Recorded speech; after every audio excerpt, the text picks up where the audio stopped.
Welcome back mga katropa! Tayo muling nagbabalik na naman para sa panibagong video. At eto na naman, tayo napadayo na naman dito sa Rough Deck Mini Farm Crayfish. Sa mga katropa nating mga taga NCR, pwede kayong mag-message sa kanilang FB page.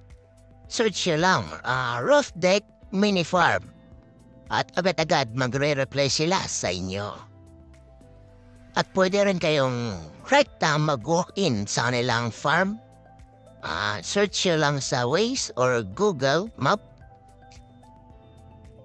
Godet Building, Novaliches Bayan, Quezon City. Ipin nyo lang sa Google Map or Waze. Yan ang kanilang eksaktong location ng kanilang farm. Makikita nyo naman sa kanilang setup, napakalinis at napaka-quality ng mga kanilang alagang crayfish dito.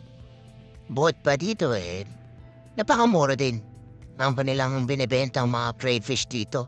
At bukod pa dun, hindi lang sila basta nagbebenta. Sapagkat nagbibigay sila ng tips o ginagabayan nila ang kanilang mga customer sa pag-aalaga ng crayfish. Hindi sila madamot sa halaman sa pag-aalaga ng crayfish. Kaya ano pang hinihintay nyo? Pumunta na kayo dito sa Rough Deck Mini Farm, Godet Building, Novaliches, Quezon City.